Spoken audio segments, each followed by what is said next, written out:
La créature la plus dangereuse de la mythologie grecque, Méduse. Son regard peut transformer en pierre. Découvrez la véritable histoire de ce monstre mythique.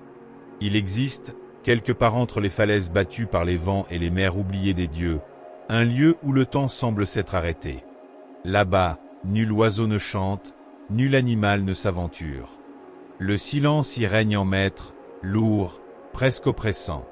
Pourtant, ce silence n'est pas vide, il est habité. Car partout, figés dans des poses d'effroi absolu, se dressent des statues. Guerriers, voyageurs, héros. Tous ont un point commun. Leurs visages témoignent d'une dernière émotion, la terreur pure. Ils ont vu quelque chose qu'aucun mortel n'aurait dû contempler. On raconte que ces statues ne sont pas des œuvres sculptées par des mains humaines. Non, ce sont des hommes, autrefois vivants, transformés en pierre par un simple regard. Un regard maudit. Un regard appartenant à une créature dont le nom, encore aujourd'hui, fait frissonner les plus courageux. Méduse. Mais était-elle réellement le monstre que les légendes décrivent ? Ou bien, une victime d'un destin cruel, façonné par la jalousie des dieux ? Pour comprendre la vérité, il faut remonter bien avant les cris, bien avant la peur, à une époque où Méduse n'était pas encore un monstre. Avant d'être redoutée, Méduse était admirée.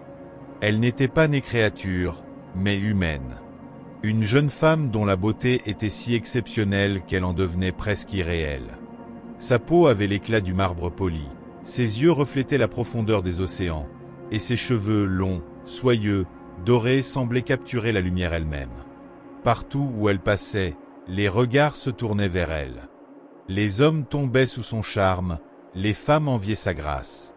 Mais Méduse, malgré cette admiration constante, n'était ni vaniteuse ni cruelle. Elle était douce, discrète, presque fragile. Sa beauté n'était pas une arme. C'était une simple part d'elle-même. Et pourtant, c'est précisément cette beauté qui allait sceller son destin. Méduse devint prêtresse dans un temple sacré dédié à une déesse puissante, protectrice et fière. Dans ce sanctuaire, elle faisait vœu de pureté, consacrant sa vie à servir une divinité qu'elle respectait profondément. Le temple était un lieu de paix, de silence et de lumière. Les colonnes blanches s'élevaient vers le ciel, et l'air y semblait toujours pur, presque divin. Mais même les lieux sacrés ne sont pas à l'abri des tragédies. Un jour, un dieu des mers posa son regard sur Méduse. Et ce regard n'était pas innocent. Il fut attiré par elle, fasciné par sa beauté, obsédé par sa présence.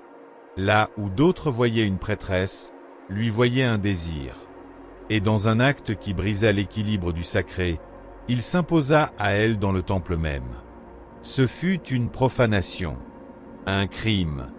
Mais dans le monde des dieux, la justice n'est jamais ce qu'elle semble être. Lorsque la déesse protectrice du temple découvrit ce qui s'était passé, sa colère fut immense. Mais cette colère ne se dirigea pas vers le coupable. Elle se tourna vers Méduse. Pourquoi ? Parce que dans l'orgueil divin, la jalousie est souvent plus forte que la vérité. Aux yeux de la déesse, Méduse n'était plus une victime. Elle était une offense, une souillure, une preuve vivante qu'un lieu sacré avait été profané. Et pour cela, elle devait être punie. La transformation fut instantanée. Ses cheveux dorés se tordirent, se figèrent, puis prirent vie, devenant des serpents sifflants, animés d'une volonté propre. Sa peau perdit sa douceur humaine pour devenir froide, presque écailleuse. Son regard devint une arme terrible. Quiconque croisait ses yeux était immédiatement pétrifié, transformé en pierre, sans espoir de retour. Méduse n'était plus une femme. Elle était devenue un monstre. Rejetée par le monde des hommes, crainte même par les dieux, Méduse fut exilée dans un endroit isolé, loin de toute civilisation. Une île perdue. Un lieu où personne ne viendrait, à moins d'être fou ou désespéré. Au début, elle pleurait encore. Elle se souvenait de ce qu'elle avait été. Elle tentait d'éviter son propre reflet, horrifié par ce qu'elle était devenue. Mais avec le temps, les larmes cessèrent. La solitude devint sa seule compagne. Et peu à peu, quelque chose changea en elle. La douleur se transforma en colère. La tristesse en amertume. Et l'humanité s'effaça. Les rumeurs se répandirent rapidement. On parlait d'une créature capable de transformer les hommes en pierre. Un monstre terrifiant, vivant aux confins du monde. Et comme toujours, là où il y a un monstre, il y a des héros. Des guerriers, avides de gloire et de reconnaissance, décidèrent de la traquer. Armés de leurs épées, de leurs boucliers et de leur arrogance, ils s'aventurèrent sur son île. Aucun ne revint, car aucun n'avait compris la véritable nature du danger. Ce n'était pas sa force, ce n'étaient pas ses serpents, c'était son regard. Un instant suffisait, un seul, et ils devenaient des statues, figées pour l'éternité dans l'expression de leur propre erreur. Un jour, un nouveau nom se leva parmi les mortels. Un jeune homme, courageux et déterminé, choisit pour accomplir l'impossible, tuer Méduse. Mais contrairement aux autres, il ne partirait pas seul. Les dieux eux-mêmes, peut-être rongés par la culpabilité, ou simplement amusés par le défi, lui offrirent leur aide. Un bouclier poli comme un miroir. Une arme capable de trancher l'impossible. Et surtout, un conseil. Ne jamais regarder Méduse directement, car même le plus grand des héros ne pourrait survivre à son regard. Lorsque le héros arriva sur l'île, le silence l'accueillit. Les statues, des dizaines, des centaines, étaient là, témoins d'un massacre invisible. Il avança lentement, utilisant le reflet de son bouclier pour se guider. Et puis, il la vit. Méduse.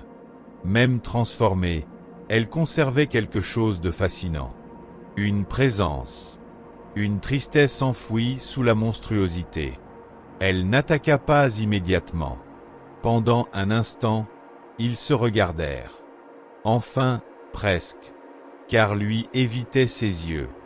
Mais elle voyait en lui quelque chose de différent. Pas de peur, pas de haine, juste une détermination froide. Le combat fut rapide. Méduse n'était pas un guerrier. Elle était une tragédie. Et face à une mission imposée par les dieux, même une créature maudite ne pouvait changer son destin.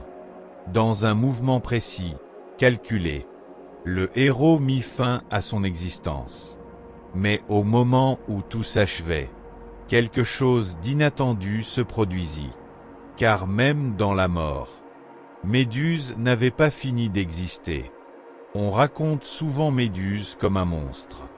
Une créature terrifiante. Un danger à éliminer. Mais ceux qui racontent cette histoire oublient une chose essentielle. Elle n'est pas née monstre. Elle a été transformée. Punie pour un crime qu'elle n'a pas commis. Abandonnée par les dieux. Trahie par le destin. Et si son regard pétrifiait les hommes, c'est peut-être parce que le monde, lui, avait déjà figé son propre cœur. La véritable horreur de cette histoire ne réside pas dans les serpents, ni dans le regard de pierre.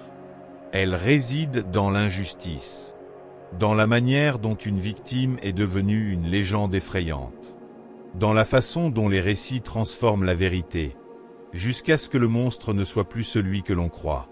Alors la prochaine fois que vous entendrez parler de Méduse, posez-vous une question simple. Était-elle vraiment la créature la plus dangereuse, ou simplement la plus incomprise? Et quelque part, dans le silence des pierres, son histoire continue de murmurer.